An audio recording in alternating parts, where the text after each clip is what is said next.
नमस्कार, फाइटर समाचार में आपका स्वागत है। पेश आज 25 अक्टूबर शाम 7 बजे राजस्थान की खास खबरें। राजस्थान कर्मचारी चयन बोर्ड ने अक्टूबर 2024 से जून 2026 तक आयोजित होने वाली 74 भर्ती परीक्षाओं का संशोधित कैलेंडर जारी कर दिया है।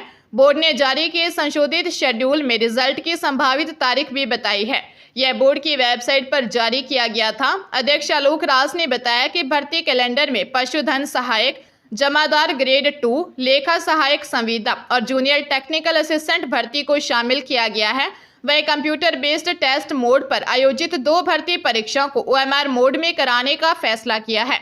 साथ ही एक भर्ती परीक्षा जो जनवरी में आयोजित होने वाली थी, पिछले कैलेंडर में गलती से नवंबर में प्रस्तावित हो गई थी। इसमें सुधार कर फिर से उस भर्ती परीक्षा को जनवरी में करने का फैसला किया है। बोर्ड के कैलेंडर के अनुसार साल 2024 में अक्टूबर से दिसंबर तक 10 भर्ती परीक्षाएं होंगी। साल 2025 में 58 भर्ती परीक्षाएं होंगी। सिरोही जिला विशेष पोक्सो कोर्ट के जज अनूप कुमार पाठक ने नाबालिग बालिका को फुसलाकर ले जाने और रेप करने के 3 आरोपियों सिंदर्थ निवासी गोकुल पुत्र मोतीराम, बाचोल गुजरात निवासी भरत पुत्र चैना भाई और खाराकुआ भीनमाल निवासी जबराराम पुत्र मंगला को 20-20 साल के कठोर कारावास की सजा सुनाई है। साथ ही 1-1 लाख रुपए का जुर्माना भी लगाया है। जिले के एक थाने में एक व्यक्ति ने दी रिपोर्ट में बताया कि उसकी भतीजी को कोई व्यक्ति फुसलाकर ले गया है। पुलिस ने नाबालिग को बरामद कर उसकी मेडिकल जांच करवाई थी।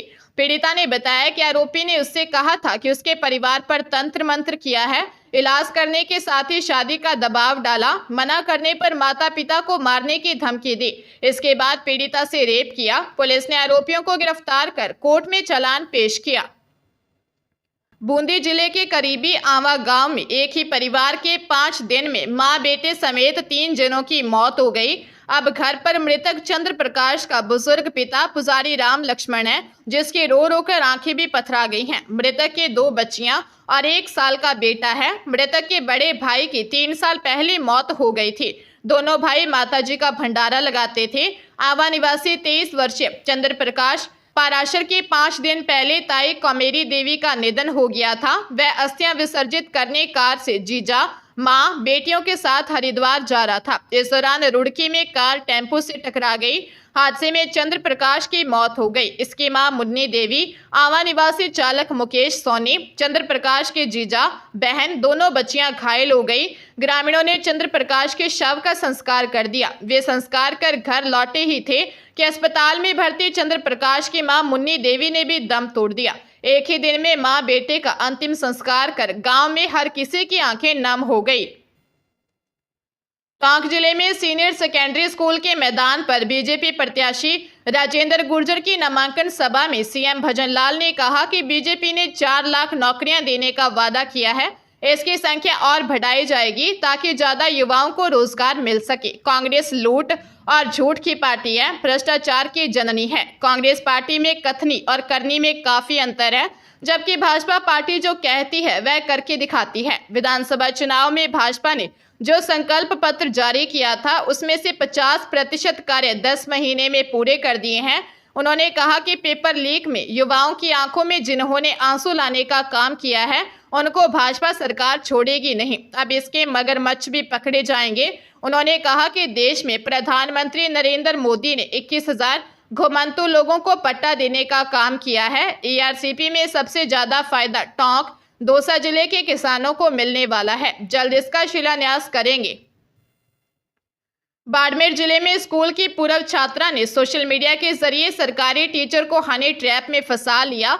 रात में मिलने रूम पर बुलाया। इसके बाद अपने साथियों को बुलाकर कमरे में अर्धनग्न हालत में पड़े टीचर को पीटा और बंधक बनाकर 21 लाख की फिरौती मांगी। मामला सदर थाना इलाके के विष्णु कॉलोनी का है। पुलिस ने 19 वर्षीय युवती रामेश्वरी, हनुमान राम, थोलाराम और कालूराम निवासी भवानीपुरा सैडवा बाड़मेर को गिरफ्तार कर लिया है। ASP जस्साराम बॉस ने बताया कि फिरौती मांगे जाने के बाद 5 लाख रुपए में डील हुई थी। टीचर ने अपने भाई को कॉल कर पैसे लेकर बुलाया। भाई ने कंट्रोल रूम को सूचना दे दी। इसके बाद पैसे लेने आया आरोपी पुलिस के हत्थे चढ़ गया। उसकी निशानदेही पर टीचर को मुक्त करवाया। युवती का बॉयफ्रेंड और मास्टरमाइंड पप्पूराम अभी तक फरार है, जिसकी तलाश जारी है। बूंदी की पोक्सो कोर्ट के न्यायाधीश बालकृष्ण मिश्र ने नाबालिग के साथ छेड़छाड़ करने के दोषी को 3 साल कठोर कारावास की सजा के साथ 26,500 रुपए के आर्थिक दंड से दंडित किया है। मामला मार्च 2024 का है। पीड़िता ने हिंडोली थाने में दी रिपोर्ट में बताया कि वह शाम को स्कूल की छुट्टी होने पर अपने घर जा रही थी। इस दौरान स्कूल के गेट के बाहर आरोपी मेरा पीछा करने लगा। उसने पीछे से आकर जबरदस्ती मेरा हाथ पकड़ लिया और मुझे कांटों की बाढ़ की तरफ लेकर गया। आरोपी उसके साथ चलने के लिए दबाव बनाने लगा।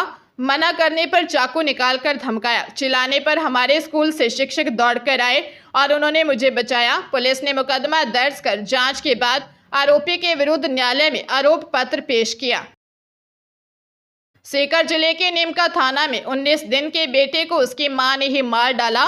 बोली, रात को उसके सपने में साड़ी पहने एक महिला आई थी। उसने कहा था बेटा सही नहीं है, उसे मारना होगा। इसके बाद उसने मासूम की हत्या कर दी। मामला नीमका थाना के डाबला इलाके की जीलो ग्राम पंचायत का है। पुलिस ने मामले का खुलासा करते हुए महिला को गिरफ्तार किया है। हत्या के पीछे अंधविश्वास बताया जा रहा है। एएसपी गिरधारी लाल शर्मा ने बताया कि 19 दिन के मासूम की हत्या के मामले में मासूम की मां सरोज पर शक होने पर सख्ती से पूछताछ की तो सरोज ने सारा राज उगल दिया।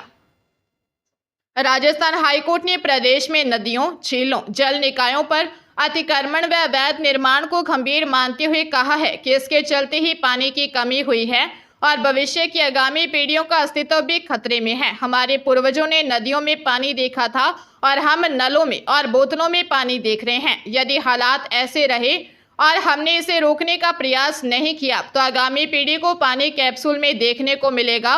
जल संसाधनों को बचाने का यह सही और उचित समय है, अन्यथा वह दिन दूर नहीं जब पानी के लिए गृह युद्ध और तीसरा विश्व युद्ध लोगों के बीच में लड़ा जाएगा। हाईकोर्ट के जस्टिस अनूप कुमार ने यह टिप्पणी प्रदेश के जल ग्रहण क्षेत्रों, झीलों व नदियों सहित जल स्रोतों में अतिक्रमण और अवैध निर्माण पर स्वप्रेरित प्रसंज्ञान लेते हुए की। मामले में अदालत ने पर्यावरण मंत्रालय, एसीएम होम व एसीएस पीएचईडी से भी जवाब देने के लिए कहा है। राजधानी जयपुर में त्योहारी सीजन को देखते हुए फूड सेफ्टी डिपार्टमेंट और सीएमएचओ की टीम ने छापा मारने की कार्रवाई तेज कर दी। टीम ने जयपुर में कई नामी मिठाई की दुकानों पर छापा मारकर वहां से काजू कतली, मावा समेत अन्य मिठाइयाँ और नमकीन के सैंपल लिए। इसके अलावा सरकारी अन्नपूर्णा रसोई को भी आटा, तेल, चावल के नमूने लेकर उनको जांच के लिए लैब भिजवाया। सीएमएचओ डॉक्टर विजय सिंह फौजदार ने बताया कि टीम ने गांधीनगर मोड़ स्थित स्पेशल शंकर मिष्ठान भंडार से मावा मिठाई और काजू कतली, टोंक रोड पर कान्हा रेस्टोरेंट से मावा मिठाई, नमकीन, टोंक रोड बरकत नगर स्थित हंसराज कॉरपोरेशन से घी, अजमेर रोड स्थित ओम स्वीट से मावा व अन्य मिठाइयाँ और चित्रकूट वैशाली नगर स्थित जोधपुर मिष्ठान भंडार से मावा मिठाई के नमूने लेकर जांच के लिए लैब भिजवाए। भरतपुर के गहनोली थाना इलाके के खानवा गांव में 9 अक्टूबर को हुई हत्या के मामले में पुलिस ने एक और आरोपी महिला इल्ला उर्फ कमला को गिरफ्तार किया है। इससे पहले पुलिस ने 12 अक्टूबर को भी 2 आरोपियों को गिरफ्तार कर लिया था। आरोपी पक्ष ने 40 रुपए की हुई कहासुनी के बाद व्यक्ति की हत्या कर दी थी। थानाधिकारी उदयचंद मीणा ने बताया कि 18 वर्षीय योगेंद्र निवासी खानवा ने चाउमीन की ठेला लगाया हुआ था। रात को ठेले पर चाउमीन लेने सतीश और सुरजीत आए। दोनों ने चाउमीन खाई। जब योगेंद्र ने पैसे मांगे तो उन्होंने योगेंद्र से मारपीट की। कुछ देर बाद सतीश और सुरजीत अपने परिजनों के साथ वापस आए और योगेंद्र से मारपीट करने लगे। योगेंद्र के चाचा जितेंद्र और राम गोपाल बचाने लगे तो सतीश और सुरजीत ने जितेंद्र और राम गोपाल को भी पीटा। घटना में जितेंद्र की मौत हो गई। पुलिस फिलहाल बाकी के आरोपियों की तलाश कर रही है। राजधानी जयपुर में एक रिश्तेदार द्वारा घर में घुसकर युवती से रेप का मामला सामने आया है।